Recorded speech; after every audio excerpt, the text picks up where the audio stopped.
Se contempla inicialmente con la conferencia del doctor Stiglitz, luego tendrá su intervención el doctor Mejía y para finalizar tendremos un conversatorio conducido por el doctor Ricardo Ávila con los dos conferencistas invitados. Los dejo entonces con el profesor. Profesor, bienvenido.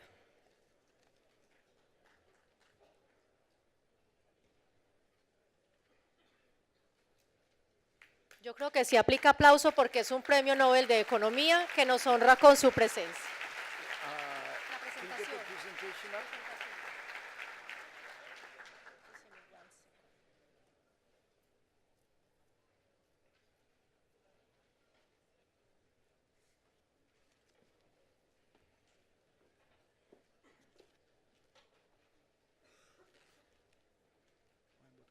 Yeah, but where is it?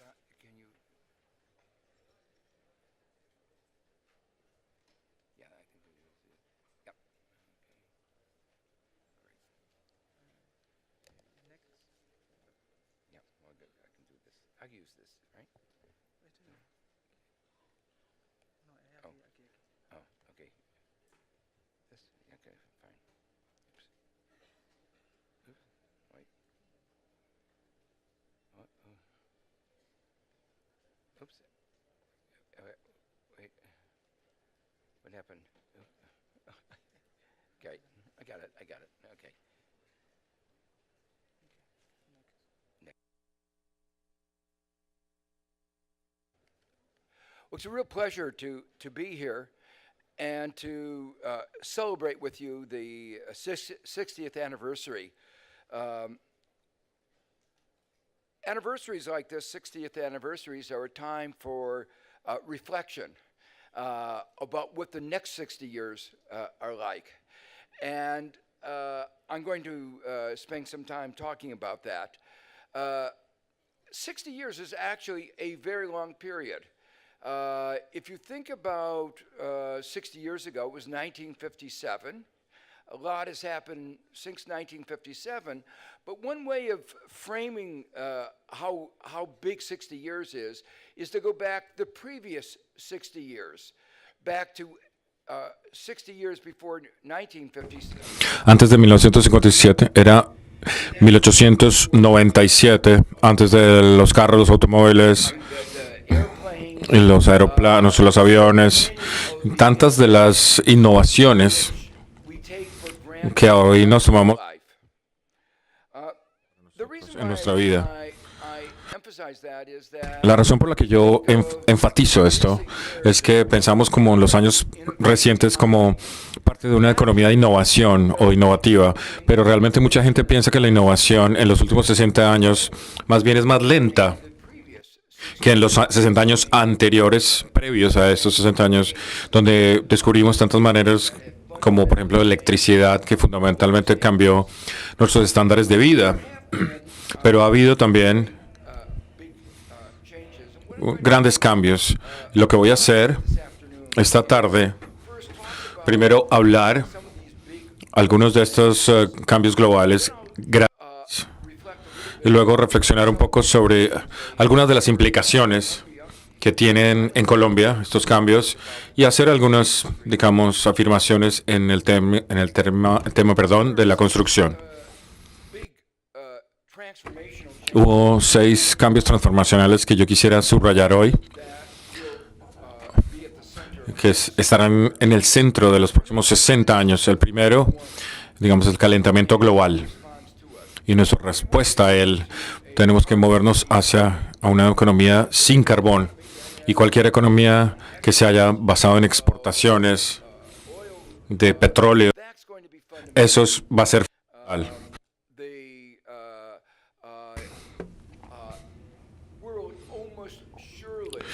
Casi con plena seguridad, vamos a movernos hacia una economía sin carbono para el año 2050.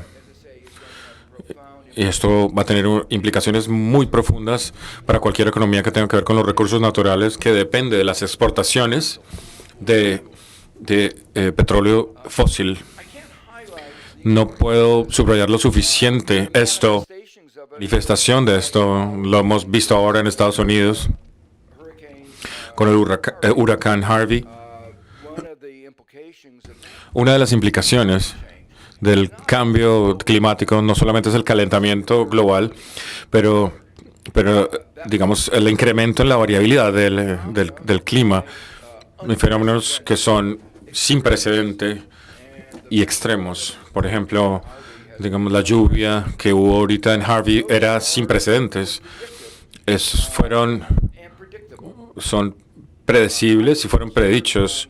Yo trabajé en el cuerpo de científicos de ABCC que revisó las evidencias para los cambios climáticos en el 95 y para nosotros era claro que entonces, hace como un cuarto de siglo, era totalmente claro que el cambio climático era real y iba a tener unos efectos profundos. El único error que tuvimos es que no nos anticipamos que tan rápido eso iba a suceder.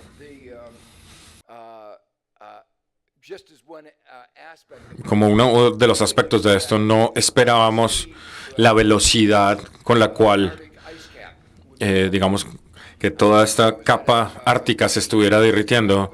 Tuve una reunión en Davos donde una de las compañías de petróleo estuvo celebrando el derretimiento de esta capa de hielo y que ellos pudieran taladrar para más petróleo en esta parte de manera más fácil, pero también significa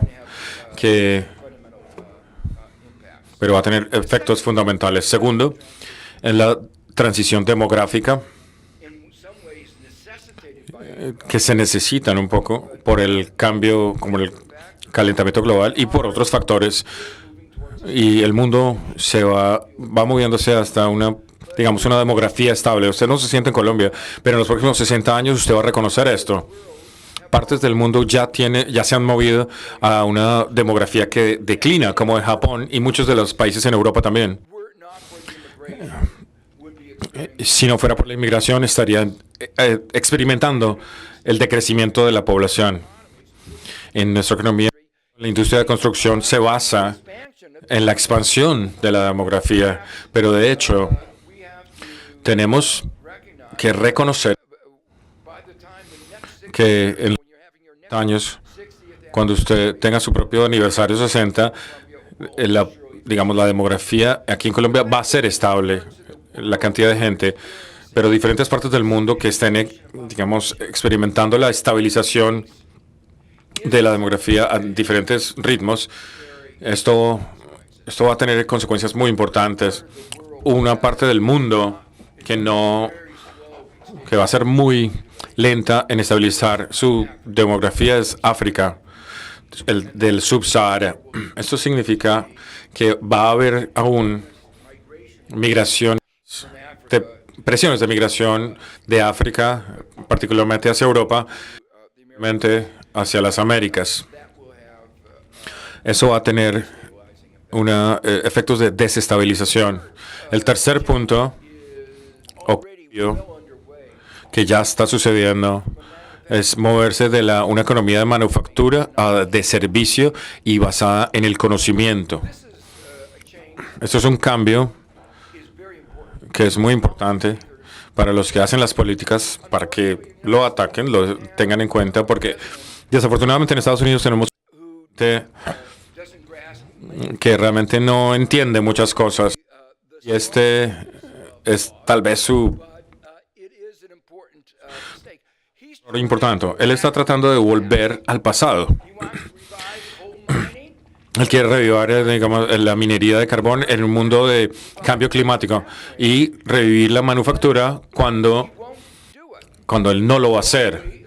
Globalmente, el número de empleos en manufactura está decreciendo por una razón muy importante. Porque tenemos una productividad exitosa y la demanda es, la productividad y se incrementa más rápido que la demanda. Ese es el acceso a la economía. Tenemos que tener empleos en alguna otra parte, entonces, porque aquí no hay un equilibrio. Por ejemplo, en Estados Unidos van a tener un decrecimiento por esta tendencia global y en Colombia también de decrecimiento del empleo. Voy a hablar de esto un poco más tarde, pero con esto significa que es un error para los Estados Unidos y para muchos otros países growth strategy based on the revival of digamos, una estrategia de crecimiento basada en la manufactura. in getting more manufacturing output back to Digamos, antes era como el resultado que venían a Estados Unidos, pero realmente se quedaban sin trabajos, digamos. Mucha gente que, por ejemplo, en Michigan, que perdieron su trabajo, no lo van a obtener de nuevo en manufactura. No van a obtener de nuevo su trabajo, digamos, ahorita pronto o nunca más. Parte de esto también está asociado con el cambio de rural a urbano. construction, Es muy importante para la construcción porque donde la vive la gente, pues esto va a cambiar. and it has other important Y tiene otras implicaciones importantes. Si usted mira politics. en las políticas, si usted mira un mapa en los Estados Unidos de aquellos que apoyaron a Trump y de aquellos que se opusieron a él, realmente es una división rural-urbana. Esta gran división en nuestra sociedad se ha abierto. That's related in a way to the Esto se relaciona con el cuarto reto, que es la robotización y la inteligencia artificial. Y la preocupación realmente ¿va a haber trabajo para todo el mundo, empleos para todo el mundo? an off-quoted factoid. Digamos, hay una cita que la gente del Silicon Valley que están hablando es que dentro de 5 años, todos los trabajos por ejemplo, los conductores de camiones, o digamos todos los que manejan como taxis van a desaparecer, o todos los que tengan los camiones van a ser automatizados, los carros también van a ser automáticos. Y la razón por la cual esto es tan importante es que esta ocupación es la más importante ocupación asociada con aquellos dos hombres que no son graduados de universidad. Hablamos de millones de trabajos que se van a perder y nadie sabe dónde van a ponerse estas personas. Hace algunos años, Those in Silicon Valley aquellos en Silicon Valley, lo que se llaman los tecnooptimistas en su palabra, decían no se preocupen por la tecnología. Hace 100 años teníamos el carro, perdimos muchas industrias, pero creamos más empleos de las que perdimos. Ellos no tenían preocupación, digamos. En los últimos 2 años, ahora son tecnopesimistas, no tecnooptimistas. Se preocupan mucho acerca de nuestra habilidad para hacer nuevos trabajos, para reemplazar a los viejos trabajos o empleos, sitios de trabajo. Esto es algo una conversación muy seria a nivel nacional. El quinto cambio, que muchos de nosotros se han anticipado de la manera como ha ocurrido, es el repensamiento de la globalización, repensar esto. Digamos, Trump ha mandado una granada de mano al sistema económico global. Él ha dicho que vamos a renunciar a los acuerdos internacionales o si no, pues no les vamos a poner atención. Ello quiere decir que no creemos en las leyes internacionales. Para un país que era el centro de tratar de crear un sistema global, o digamos reglas para un sistema global, para que ahora se vuelva diciendo que a nosotros no nos importa, vamos a crear un sistema americano justo, es un cambio muy grande, muy molesto también.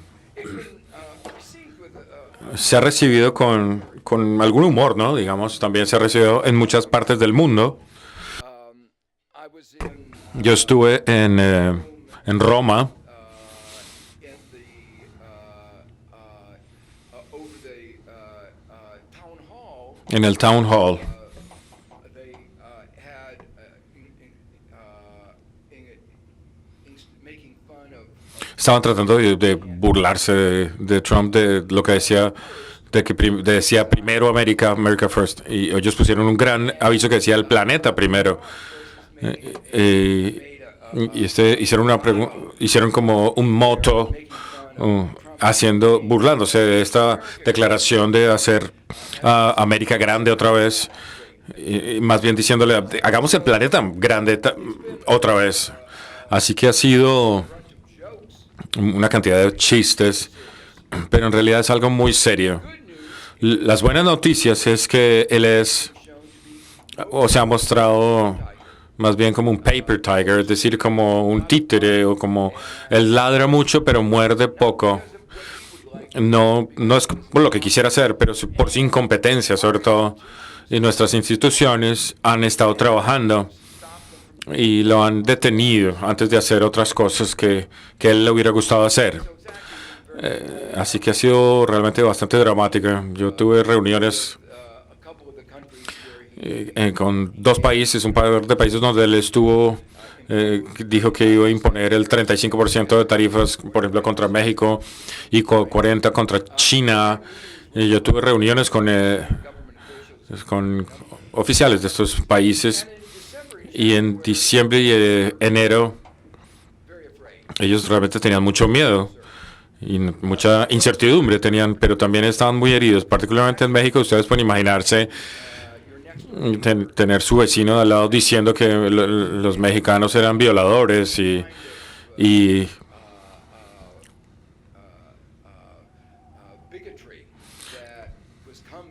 todo esto que venía del norte, del borde del límite pues era increíble. Ahora ya lo tomamos un poco más serio de lo que se debería. Realmente se tomó más serio de lo que se decía porque él es realmente bastante misógino y entonces no se puede tomar tan en cuenta. Pero de todas maneras, uno puede ver que lo que ha pasado desde entonces y mientras ha pasado el tiempo, y creo que un buen barómetro de esto ha sido, digamos, la tasa de cambio del peso mexicano con respecto al dólar. Así que luego de que se eligió, el peso cayó. La gente creyó que él iba a hacer lo que él dijo que iba a hacer, pero como mientras ha pasado el tiempo, realmente el peso se ha recuperado y está de nuevo donde estaba antes.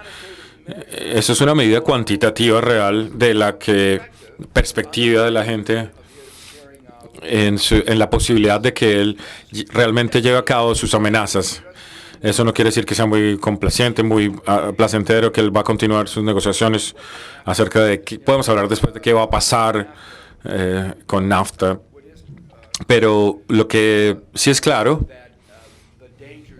es que los peligros, son menos de lo que aparecía en ese momento. Eso es lo que voy a enfatizar en unos minutos. Trump ha afectado permanentemente el futuro de la globalización. En los próximos 60 años vamos a tener que pensar acerca de cómo reconstruir la globalización en una base diferente que los últimos 60 años, que el sistema americano. El último tema es el reto de la inequidad. Yo crecí en los 1950 o los 50. El 57 es un año especial para mí. Cuando yo no me daba cuenta que cuando yo estaba creciendo en los 50 para Estados Unidos realmente era la edad de oro del capitalismo. Era tan bueno como un dios. Yo crecí en Gary, Indiana, que era un pueblo industrial cerca del lago Michigan.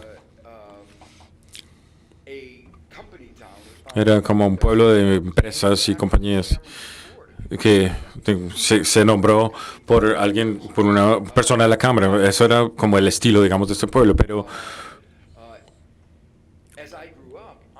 mientras crecí, vi muchísima inequidad, desigualdad, discriminación, fluctuaciones cíclicas.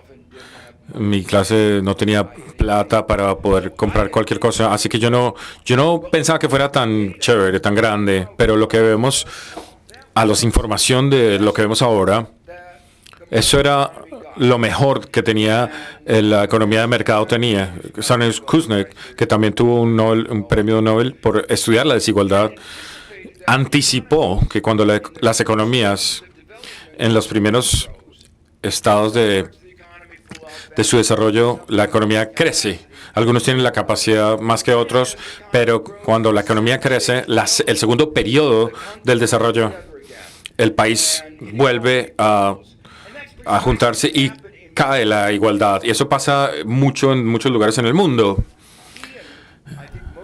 Y aquí mucha gente anticipó lo que pasó en el comienzo de los 80s.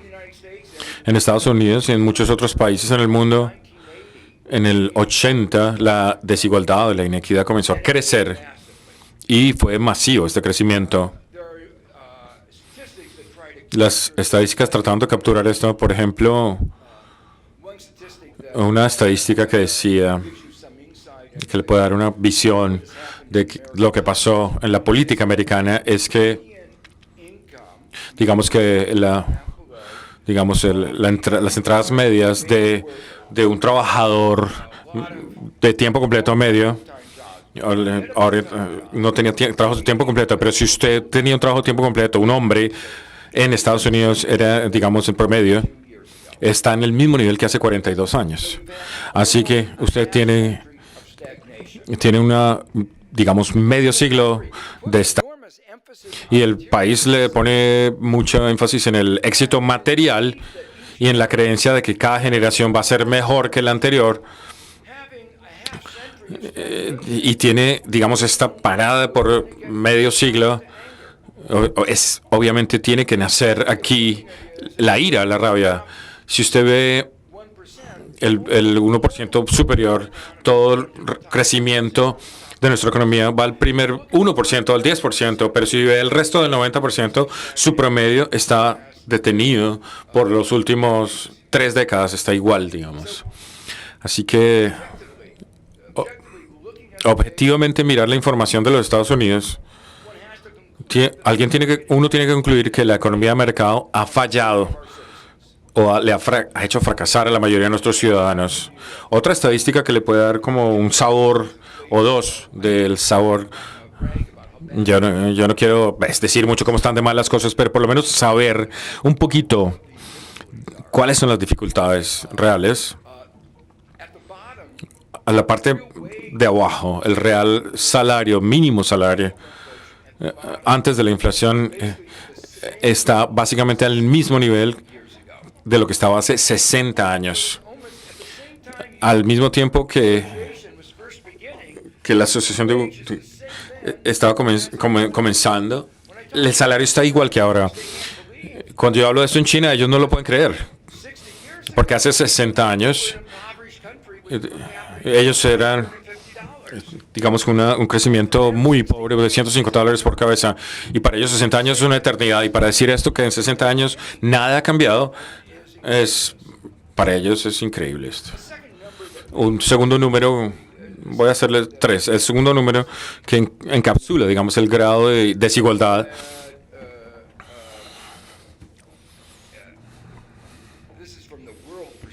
Es desde la perspectiva mundial. Es un número similar en Estados Unidos. Oxfam, en Davos todos los años, trae como preguntas. Allí se reúne la gente para discutir el futuro del mundo. En los últimos años han preguntado cuánto impulso necesita para tener tanta riqueza como la tiene, digamos, la parte de 50% más pobre. ¿Qué tanta riqueza se necesita como el 3.7 billones de personas? Cuando comenzaron a hacer el estudio hace algunos años, necesita más o menos como 80 personas. Y el último año, el resultado fue, usted necesita un minivan con 8 hombres que tienen tanta riqueza como toda la parte inferior, 3.7 de billones de personas. Eso es un número realmente muy difícil de ver. Que 8 personas tengan tanta riqueza como 3.7 billones de personas en el mundo. Es una testimonia de la concentración de la riqueza y la miseria que está en la parte de abajo. La última estadística que quisiera, para darles un sabor de lo que está sucediendo es la salud. Digamos, la expectativa de vida en Estados Unidos. En Estados Unidos tiene digamos, un sistema de salud de primera categoría. Tiene hospitales, universidades y hospitales que digamos, la gente vive en Estados Unidos por la calidad de la salud que hay allí, del sistema de salud. Pero sorprendente, la expectativa de vida en Estados Unidos está decreciendo. Esta es una tendencia que ya ha estado dándose especialmente en hombres blancos, la tasa de mortalidad, la probabilidad de morir ha estado creciendo de manera contundente. Así que hemos visto este número, o estos números por varios años, ya muchos años ya, y la única vez que yo he visto algo así, cuando yo era el economista director, del director de economía del Banco Mundial, mirando a la Unión Soviética en el periodo de la disolución y todo lo que la sociedad se estaba desbaratando, digamos. Y no, la sorpresa es que la expectativa de vida comenzó a decrecer. Supimos cuando vimos esta información que, digamos, las utilidades de todo el mundo estaban también bajando. La razón por la cual la mortalidad sube y la expectativa de vida baja, particularmente en hombres blancos, es simplemente el desespero, el suicidio, sobredosis de drogas, alcoholismo, todo este tipo de enfermedades sociales. No es el SIDA, no sé. Es simplemente la desesperanza y la desesperación. Cualquiera que haya visto este tipo de estadística se da cuenta que realmente algo estaba faltando en América, en Estados Unidos. Y el mismo tipo de fenómenos en una diferente escala están sucediendo en muchos otros países del mundo. Así que este reto de la desigualdad, de la inequidad, va a ser el reto de los próximos 60 años.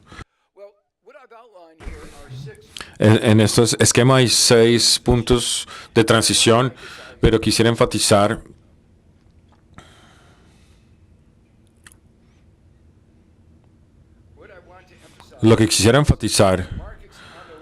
que los mercados en sí mismos no van a poder manejar esas transiciones bien. Hay un gran número de razones que este es el caso, que la gente que tiene que irse de un sector para ir a otro sector, por lo general no tiene para hacer la inversión en la educación, para moverse para otro lugar y no tienen los recursos para hacer esto. Así que por una razón u otra, los mercados en sí mismos no pueden manejar o no van a manejar estas transiciones que él ha descrito. Ellos van a tener que tener alguna acción de forma política. El reto aquí es que los procesos políticos se capturan por los intereses y aquellos que tienen este tipo de posibilidades que van a mantenerse, sí, van a existir esas inequidades. Y aquellos los que quieren usar los procesos para el cambio, usted lo puede ver muy bien en Estados Unidos, estos dos grupos, digamos, ya hay más trabajos que se crean en instalación de paneles solares que en la minería de carbón. Realmente solo hay 50,000 mineros. Hay mucha más gente en la industria de deportes, los profesionales, que los mineros, digamos, de carbón. Hay más gente ya en lo de solar que la minería. Pero todo esto que viene del pasado y toda la organización de estos intereses están bien establecidos. Ellos están tratando de recrear el pasado en vez de adaptarse al futuro. La moraleja de esto es muy simple. Todos los países que pueden encontrar una manera de adaptarse y promover el cambio van a ser los más exitosos. Y hay algunas economías que han tenido éxito con esto tienden a ser pequeñas economías y la razón por la que tienden a eso es que estas economías pequeñas la gente puede entender todo lo que está sucediendo. En una gran economía, los perdedores están muy lejos de los ganadores. Uno de las quejas de las elecciones del 2016, que mucha gente realmente no se dio cuenta de qué estaba sucediendo en Michigan o en Ohio o en Kentucky. Pero en una economía pequeña como en Suecia o en Noruega, usted no puede evitar ver lo que está sucediendo. China es otro ejemplo donde ellos han podido manejar bastante bien. 800 millones de personas salieron de la pobreza. Ellos no han compartido la prosperidad perfectamente, pero se aseguraron de que casi todo el mundo y todos los que estaban más abajo ganaran más. Ahora quisiera pasar a dos aspectos específicos de estos retos.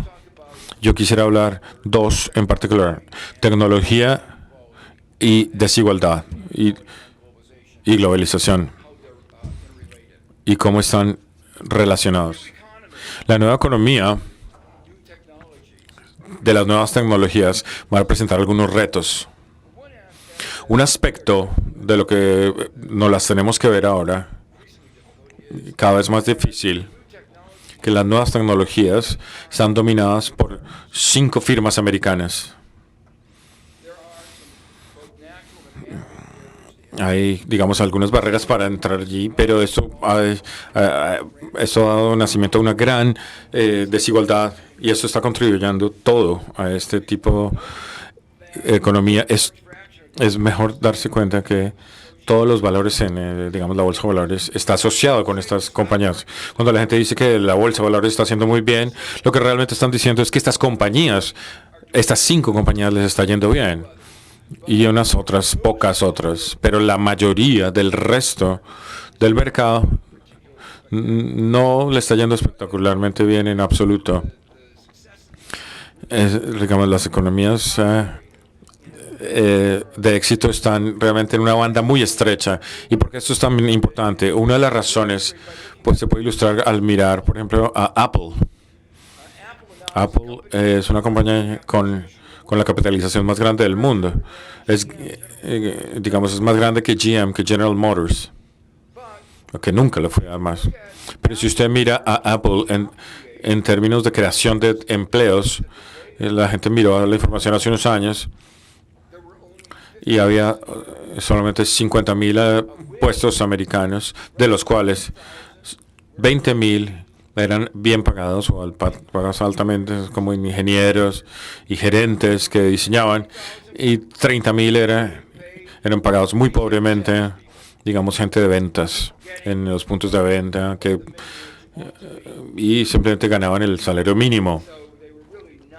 Así que no eran realmente trabajos que se pagaran bien. Así que aquí usted tiene la capitalización más alta, o la compañía de capitalización más alta, creando solamente 20,000 buenos trabajos en el país. Así que ese es el reto, que se crea riqueza, pero no se asocia con empleo. Porque estas 5 compañías tienen tanto espacio en nuestro mercado, es muy difícil tener una política pública buena. Por ejemplo, una de las cosas que es muy clara es que Apple ha sido muy exitoso al evadir impuestos. El comisionado europeo señaló que estaban pagando los impuestos de 0.005 o algo así. Y usted tiene que darles a ellos crédito por la ingenuidad tan grande. Ellos usan la misma ingenuidad para hacer, digamos en los teléfonos y en todo esto para evitar los impuestos. Ellos hablan de responsabilidad corporativa, pero la primera responsabilidad de una corporación es pagar los impuestos. Pero ellos pensaron que su primera responsabilidad era para los dueños de los valores y no pagar los impuestos. Y ellos tienen muy buenos abogados de impuestos y lo evitaron. Así que con 5 firmas dominantes como he dicho, es difícil tener buenas políticas públicas y por eso es que Europa está, digamos, adelante en hacer una buena, digamos, carrera competitiva con Estados Unidos. Y también Estados Unidos debe hacerlo.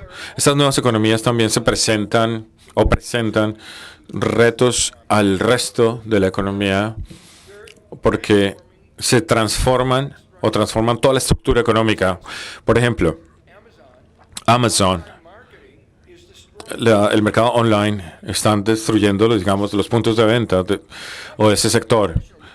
Porque los puntos de venta creaba empleos a nivel global y afectaba a la comunidad locales, pero los empresarios de los pequeños negocios que estaban en el centro de estos almacenes realmente eran como las ruedas de las comunidades locales, pero las grandes compañías no proveen ese tipo de liderazgo de comunidad, así que la estructura de nuestras comunidades locales se está afectando. Las nuevas tecnologías también, digamos, traen temas filosóficos de transparencia y privacidad a los retos. Desafortunadamente, las discusiones, digamos, las llevan a cabo las tecnologías mismas. Hay muchísimo optimismo de las compañías tecnológicas. Ha sido parte importante de Estados Unidos en los último cuarto de siglo, pero su modelo de negocio se basa en la publicidad. Google ha creado, digamos, la agencia de publicidad más grande y mejor del mundo. Pero usted no puede tener publicidad si usted no tiene nada que publicitar. Usted tiene que, atrás de esto, tiene que tener producción. Y mucho de su crecimiento está asociado con lo que a veces llamamos como el robar negocios, es una manera no técnica de llamarla. Lo que ellos hacen es tener publicidad, digamos, ganancias de publicidad de los que hacen publicidad tradicionalmente, y cuando usted quita esas ganancias de publicidad, pues usted puede ganar y crecer muy rápido, pero eventualmente cuando ha tomado toda la ganancia de publicidad de los otros, o de casi todos, no hay un límite para la cantidad por lo cual digamos, las ganancias de publicidad pueden crecer. Solo pueden crecer como crece la economía. Así que su crecimiento va a ser limitado. Pero desafortunadamente, digamos, gente con vista corta de participantes en el mercado no pueden entender esto. Y lo que es una preocupación popular, mientras pensamos en esta parte de la economía como realmente los procesos de innovación han estado totalmente distorsionados. El ritmo del crecimiento realmente es mucho más lento que hace un siglo. Que pensamos en la economía como economía de innovación, pero realmente eso no se muestra en las estadísticas. Y eso volvemos con esto al tema que mencioné antes. Teniendo agua limpia, electricidad, realmente transforma la vida. Tener medios sociales es muy divertido y todo el mundo, digamos, siempre, todo el mundo lo está haciendo en vez de ponerme atención, pero bueno, no puede ser tan transformativo como la electricidad, o transformador, perdón, como la electricidad. Ese es un debate que está sucediendo en la profesión de la economía en este momento. El segundo punto que yo quisiera hablar desde el punto global es el del movimiento antiglobalización. Solía haber, algunos de ustedes saben, yo escribí un libro al comienzo del siglo que se llama Globalization y los descontentos eran estos en los países en vías de desarrollo. Y el argumento era que la manera como hemos escrito las reglas de globalización era injusta para los países en desarrollo como Colombia. Ahora tenemos un nuevo argumento. Trump está diciendo que la globalización es injusta para los Estados Unidos. Ahora usted tiene que rascarse la cabeza. ¿Cómo puede ser injusto, digamos, si esto es malo para los países desarrollados y subdesarrollados? ¿Cómo puede estar hiriendo esto a todo el mundo? ¿Cómo es esto posible? Y cualquiera que ha observado el proceso de escribir las reglas de la globalización, las negociaciones, sabe. Estados Unidos básicamente tiene el 99% de lo que quiere. Usted tiene algunas negociaciones. Por ejemplo, Trump dice, nuestros negociadores quedaron snookered, digamos como atrapados. No, eso no fue así. El problema real era que los Estados Unidos sí obtuvieron todo lo que quisieran. El problema con eso era qué era lo que querían.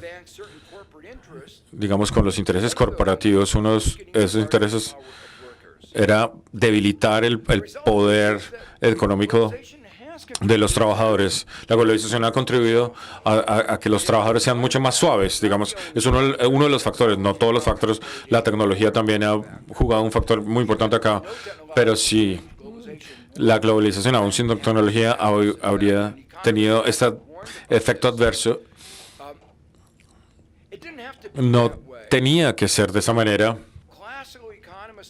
La economía clásica, que el comercio es bueno, es todavía verdad, pero lo que significó es que los dos países podrían estar mucho mejor, pero no todo gente adentro de los países podría estar mucho mejor. ¿Qué significaba que los dos países estaban mejor? Lo que significó fue que aquellos que eran los ganadores en los Estados Unidos, ellos, los ganadores, eran, y también en vías de desarrollo, que pudieron haber compensado aquellos que no eran los ganadores. Me acaba de decir que tengo 15 minutos. Yo estaba disfrutando mucho del tiempo extra, así que voy a ir más rápido. Wow.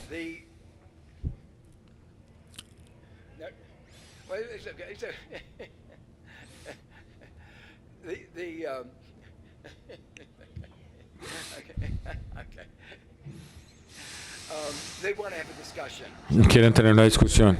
Está bien.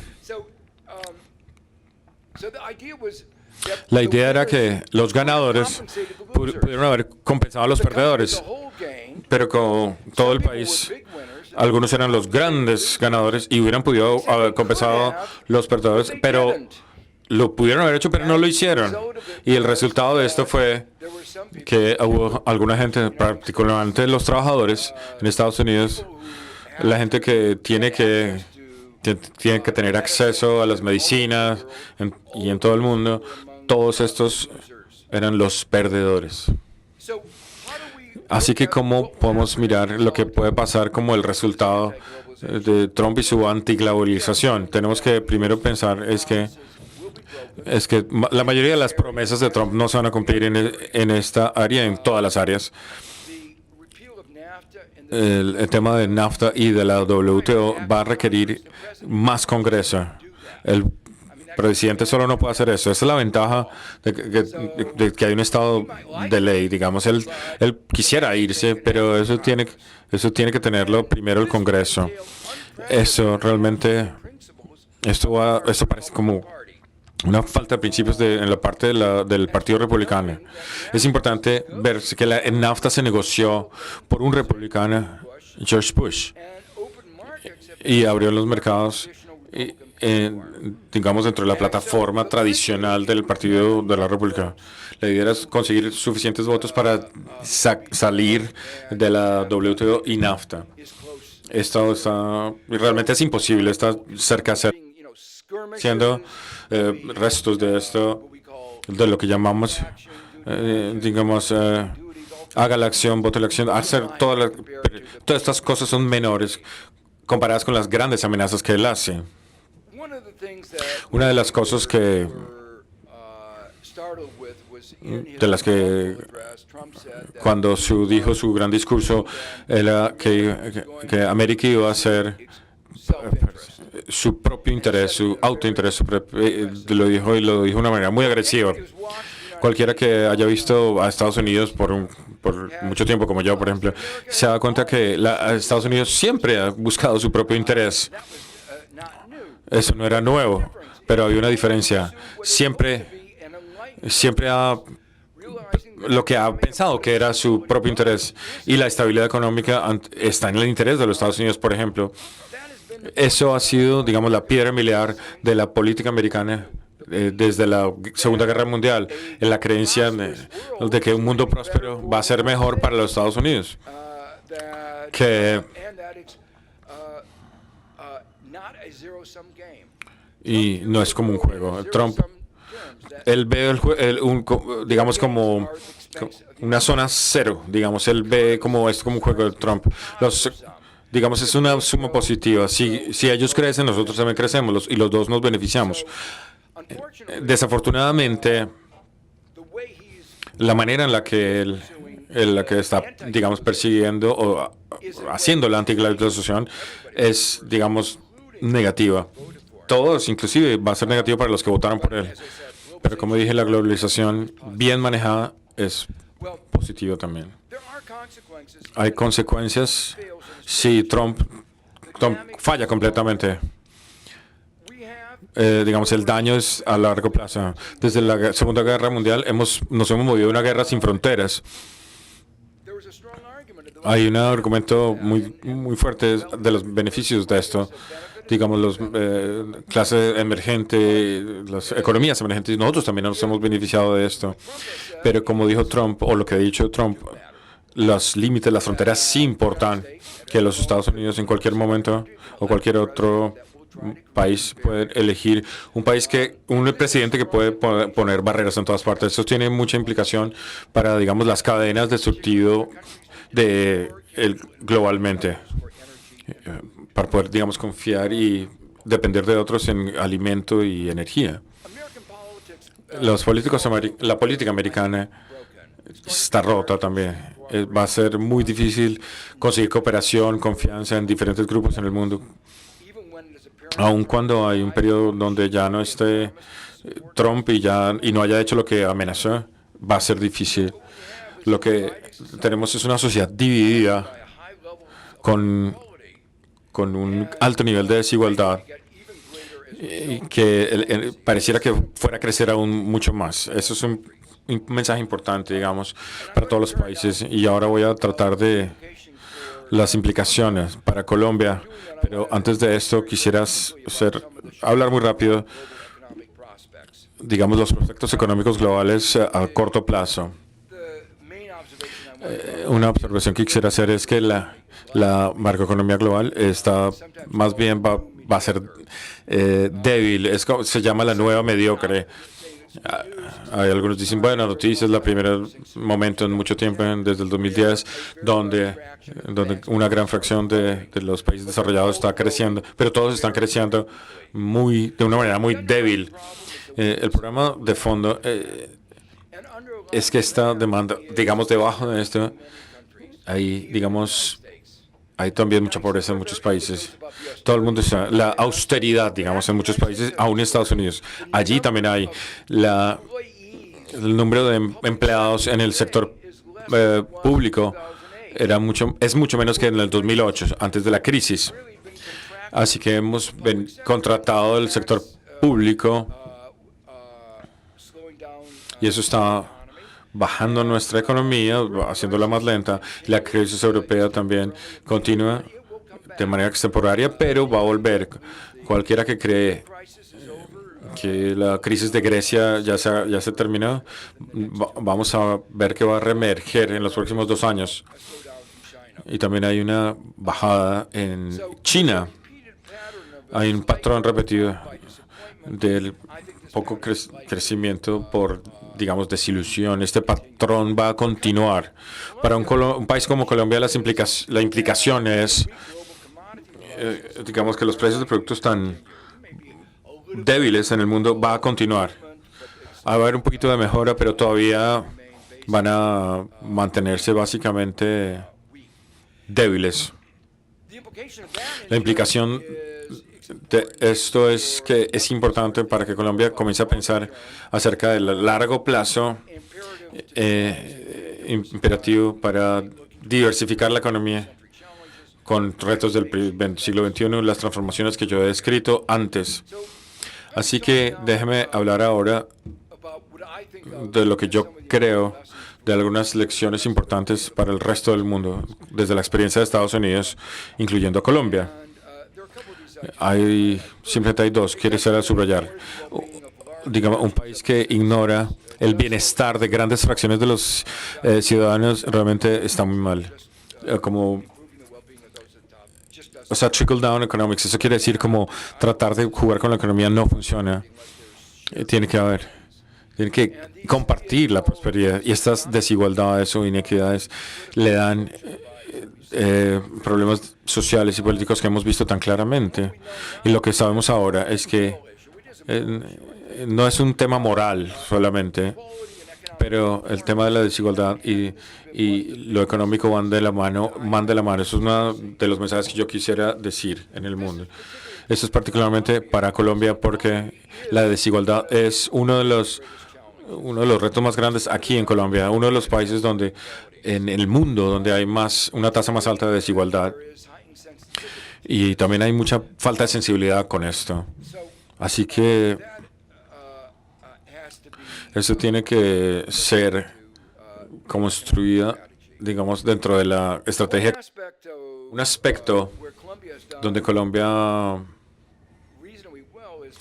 ha hecho bastante bien o razonablemente en el tema de los recursos.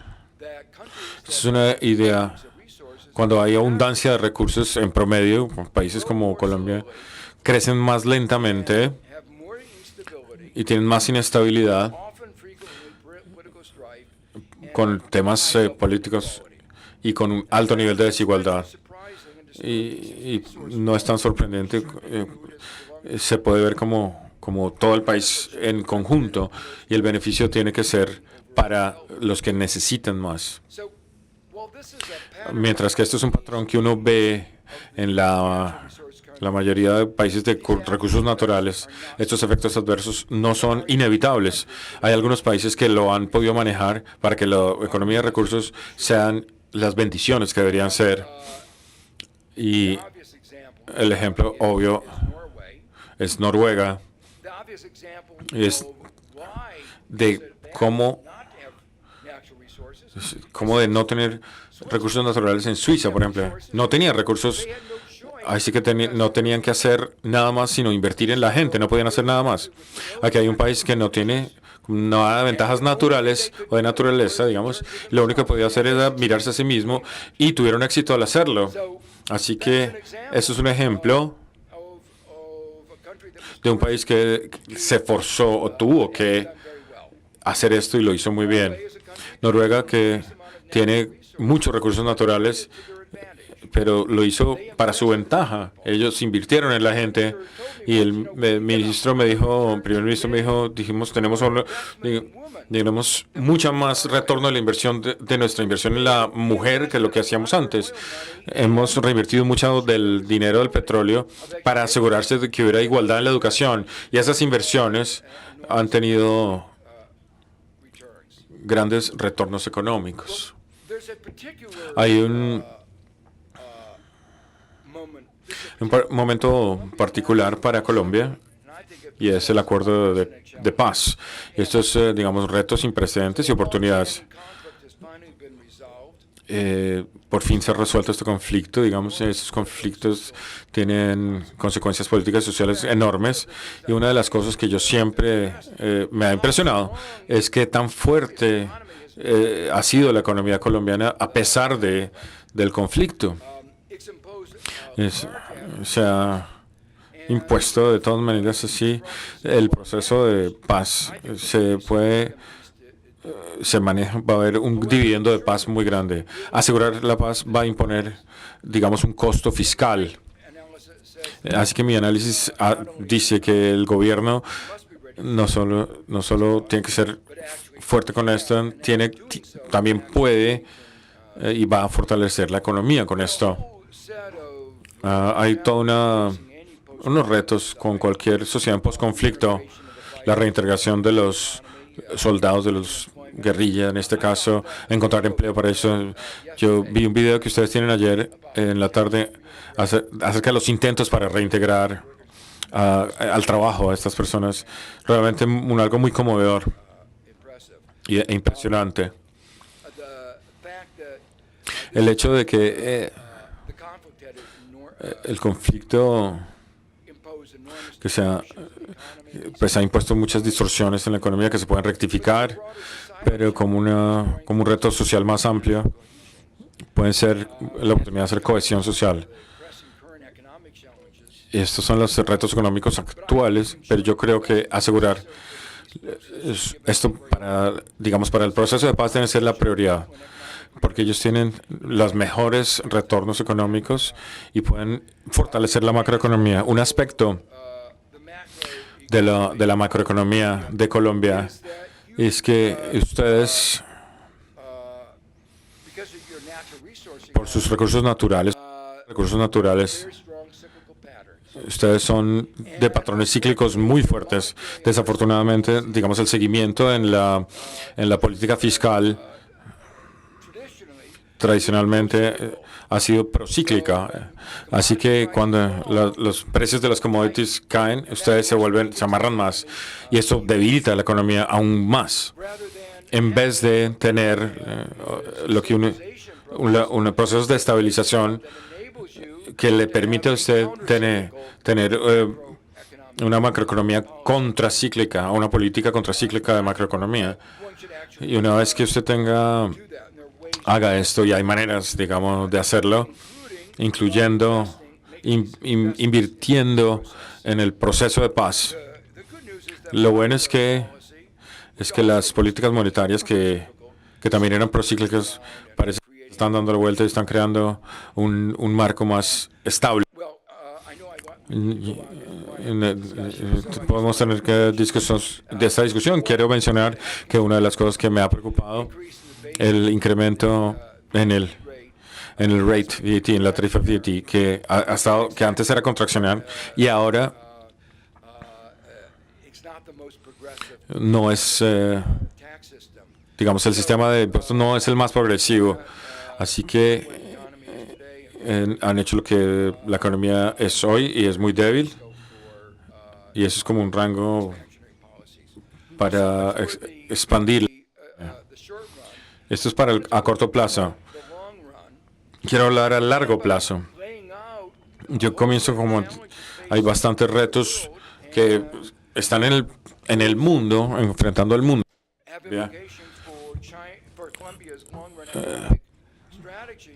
Para la estrategia económica de Colombia tiene que tener elementos múltiples. Uno de ellos lo mencioné antes, es que la receta vieja para esto, como lo manufacturero, no va a funcionar en el futuro.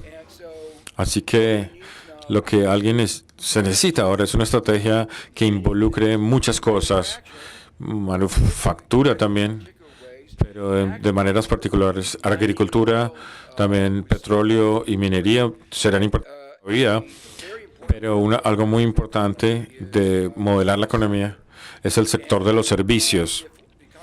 Si la economía va a hacer esa transformación, el gobierno necesita tener un papel mucho más activo para ello. El gobierno también necesita tener muchas respuestas para el nuevo proteccionismo. Entonces, la industria de construcción es la parte central, particularmente para fortalecer la economía doméstica, que es el segundo punto del que está hablando. Las dos partes de no voy a hacer mucho de ninguna de las dos, porque yo ya quiero terminar. Pero la primera es infraestructura, pero yo quiero enfatizar lo importante que es la infraestructura. When the United States built the railroad connecting the East Coast and the West Coast, it changed the United States. Al oeste, What is going on Estados in Unidos. Asia right ¿Qué está now? pasando en Asia en este momento? Lo que es China lo está haciendo una que se llama iniciativa de una sola vía. Está cambiando la economía de Asia. Está cambiar a China en el centro, pero tiene un efecto real en Asia. Well, infrastructure La infraestructura puede crear, Colombia, that's a y really en Colombia es una economía real, con muchas más interconexiones entre las partes. infrastructure Así que la infraestructura is vital for es vital economic geography. para la geografía económica y también es vital para conectar la gente con los trabajos o los empleos. Uno de los retos del sector de construcción es que tenga productividad, crecimiento en la productividad. Los últimos 2 décadas comparado con 2.8, con la manufactura también un porcentaje bajo. Algunos de estos números son bajos, estos números, pero ellos pueden mostrar una imagen real de lo que, digamos, de que hay disparidades reales entre las mejores prácticas del mundo y las prácticas promedio, tomando la ventaja de nuevos materiales, nuevas tecnologías. Hay grandes oportunidades para el crecimiento de la productividad. Y de nuevo en esta área hay muchas maneras para que un gobierno facilite, digamos, compartiendo el conocimiento y construyendo. Y digamos, por ejemplo, un impuesto para el carbón, para construcciones verdes, sería muy bueno por parte del gobierno. Uno de los aspectos de la construcción que es particularmente importante es como, digamos, la falta de vivienda adecuada. Uno de los aspectos de las transiciones que, aunque Colombia ya está muy urbanizada para un país en este estado de desarrollo, va a haber más urbanización y, digamos, abordando la vivienda es muy importante para el tema de la inequidad o desigualdad en este caso. Hay otros aspectos de la buena vivienda o estrategias para la buena vivienda. Uno de ellos es pensar en ciudades del siglo XXI que son muy diferentes a las del siglo XIX, basados en el servicio, en el sector servicio, en la economía del conocimiento, donde se está trabajando y viviendo en el mismo sitio. Es importante integrarse en diferentes niveles. Muchas sociedades como Estados Unidos se segregan económicamente. Hemos tenido éxito digamos, en reducir la proporción de segregación, pero hemos hecho mucho peor en términos de segregación económica, racial, perdón. Hemos reducido la racial, pero aumentado la económica. Esto ha contribuido a la división de la sociedad americana. Si alguien va a tener éxito en, por ejemplo, vivienda para todos, alguien tiene que tener finanzas para vivienda. Y eso es difícil. Lo voy a dejar allí y diré, es difícil. Estados Unidos ha fracasado en crear un sistema financiero para vivienda. Eso se hizo sobre todo el problema en el 2008 con los precios de la vivienda, donde había bancos que le estaban prestando a la gente con mucha más posibilidad que tenía para pagar. Digamos, el sistema financiero no funcionó. Ya ha pasado una crisis, digamos, más de una década, pero todavía no hemos tenido éxito en crear un sistema financiero de vivienda. Estados Unidos se supone que tenía un mercado privado y aquí que la vivienda, que es el 25% de la economía, en todas las hipotecas, todas las nuevas hipotecas están todavía sin pagar por el gobierno federal. Así que es impresionante. Y yo hice una cantidad de propuestas que he estado impulsando con lo que llamo como opción pública, de maneras de manejar esto, que yo creo que es una idea que otros países que pueden considerarse en esos países también. Digamos, la instrucción, la capacitación también va a ser importante para el proceso de paz, para caminos, también roads, carreteras, y para que se conecten con el resto del país. Una fuente importante de trabajo también podría ser esta, y sería parte importante de un proceso de paz exitoso. Quisiera concluir es un tiempo de oportunidad para Colombia para, digamos, enfrentar estos retos económicos, y también hay una necesidad de cambio de economía global. Digamos, parando este conflicto y cómo Colombia puede pasar a través de estos retos. Como dije antes, yo creo que puede haber una gran paz ahora.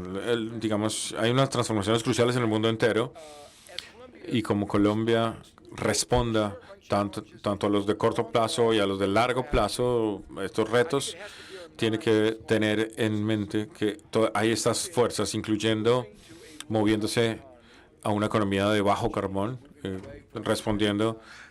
moviéndose lejos de la dependencia de exportación de petróleo y crecer en como conciencia de las consecuencias de la inequidad. Respondiendo a estos retos múltiples, necesitamos políticas socioeconómicas diferentes a las que se han tenido en el pasado. Estos 60 años, los últimos 60 años no van a funcionar en los próximos 60 años. Requerimos una fortaleza de las instituciones públicas y intervenciones del gobierno en algunas áreas.